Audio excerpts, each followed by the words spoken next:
क्या कभी सोचा है कि बिहार की इमारतें महज ईंट पत्थर के ढांचे नहीं हैं? नहीं, ये उससे कहीं ज्यादा हैं। ये असल में कहानीकार हैं, जिनके अंदर इतिहास के न जाने कितने ही राज दफन हैं। हर दीवार, हर गुंबद, हर गलियारा एक कहानी कहता है। तो आज हम उन्हीं कहानियों को सुनने वाले हैं। और ये पंक्तियां, पता है, हमारे आज के इस सफर का सार हैं। सदियों की खामोशी के नीचे दबी कुछ आवाजें जो आज भी पत्थरों के जरिए हम तक पहुंच रही हैं। तो चलिए जरा कान लगाकर इन आवाजों को सुनते हैं। तो आज हम बिहार के इतिहास की इन परतों को कैसे खोलेंगे?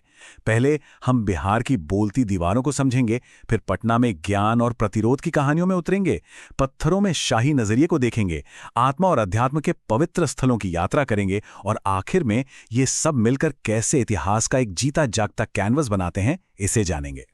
तो चलिए सफर की शुरुआत करते हैं बिहार की धड़कन, उसकी राजधानी पटना से।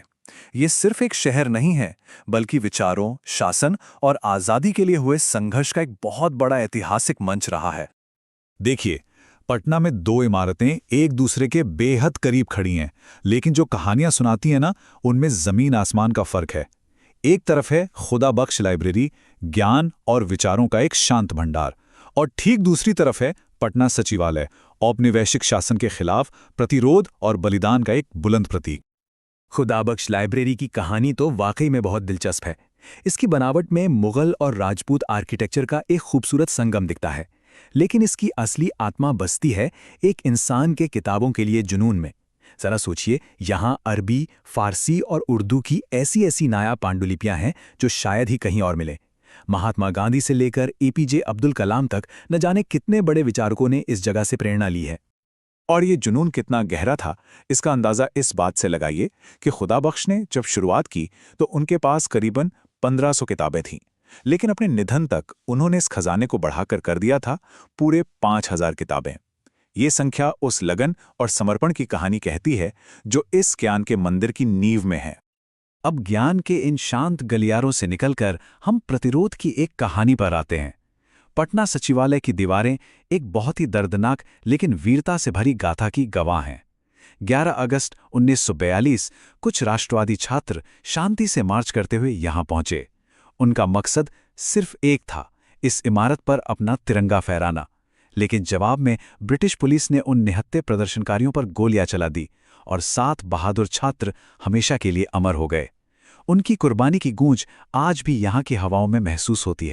सचिवालय के ठीक बगल में है पटना उच्च न्यायालय, न्याय की एक और ऐतिहासिक इमारत।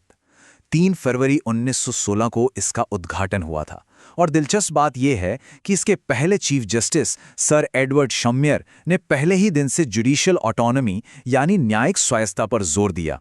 तब ये औपनिवेशिक न्याय का प्रतीक था, और आज ये आधुनिकता का भी प्रतीक है, जो 2020 की महामारी के दौरान वीडियो कॉन्फ्रेंसिंग का इस्तेमाल करने वाला भारत का पहला कोर्ट बना। तो चलिए अब शासन के इन केंद्रों से थोड़ा हटकर उन स्मारकों की ओर चलते हैं जिन्हें बड़े बड़े महत्वाकांक्षी शासकों ने अपनी ताकत और अपनी विरासत को हमेशा के लिए अमर बनाने के लिए खड़ा किया था। और जब हम शाही विरासत की बात करते हैं तो एक नाम सबसे पहले जहन में आता है, सूरी साम्राज्य के संस्थापक शेर शाह सूरी का मकबरा। ये वास्तुकला का एक सच्चा चमत्कार है। जरा सोच कर देखिए, एक बनावटी झील के ठीक बीचों बीच बना 3 मंजिला अष्टकोणीय मकबरा। इसकी दीवारों पर कुरान की आयतों के साथ साथ फूल, पक्षी और जानवरों के डिजाइन भी उकेरे गए हैं, जो संस्कृतियों का एक अद्भुत संगम है। और तो और शेर शाह की कब्र उनके 24 वफादार साथियों की कब्रों से घिरी हुई है। लेकिन हर बड़ी कहानी में एक मोड़ होता है, और यहां एक दुखद मोड़ है। जिस शासक ने इतना आलीशान मकबरा बनवाया, वो खुद इसे अपनी आंखों से पूरा होते हुए नहीं देख सका। इसके पूरा होने से सिर्फ 3 महीने पहले एक हादसे में उनकी मौत हो गई। शाही विरासत से अब हम एक ऐसे महल की ओर बढ़ते हैं जो सिर्फ ताकत का नहीं, बल्कि एकता के एक नजरिए का प्रतीक है, सुल्तान पैलेस। तो ये महल था किसका? ये घर था सैयद सुल्तान अहमद का, जो एक बैरिस्टर और जज थे। वो भारत के बंटवारे के सख्त खिलाफ थे, और उनकी पूरी जिंदगी हिंदुओं और मुसलमानों को एकजुट करने की कोशिशों में गुजरी। उनका ये महल आज भी उनकी इसी सोच की गवाही देता है। अब दुनियावी ताकत और विरासत से थोड़ा आगे बढ़ते हैं और आस्था और अध्यात्म की दुनिया में कदम रखते हैं।